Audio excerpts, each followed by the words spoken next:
Brexit is dominating the news agenda once again as Prime Minister Boris Johnson calls for both sides to move on if no deal is reached by October 15. But what's actually happening with Brexit now? Brexit Day was celebrated widely around the country on January 31, but since that time it has become a lesser priority for many as the global coronavirus pandemic became a huge threat to people's lives and way of life. But as the deadline for a free trade deal draws ever close, what is going on with Brexit right now and how likely is it that a deal will be agreed?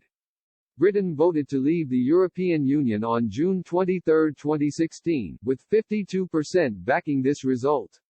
4 years later and the UK has now formally left the European Union, bringing an end to Britain's 47-year membership in the bloc. Currently, the country is in a transition year during which the future terms for the relationship between the UK and EU is to be decided. These negotiations will need to conclude in their entirety by December 31, 2020, or the UK will leave with no deal.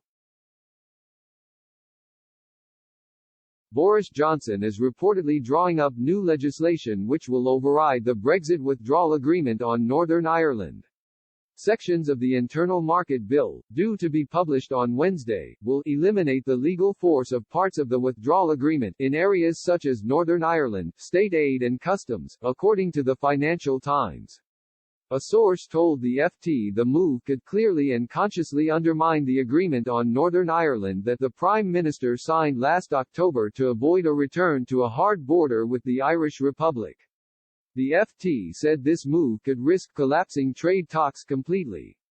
The PM, however, is expected to announce today that it would be a good outcome for the UK if there is no agreement by a European Council meeting on October 15.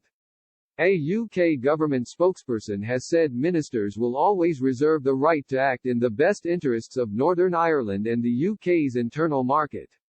The spokesperson added, "Our top priority is to preserve the huge gains from the peace process."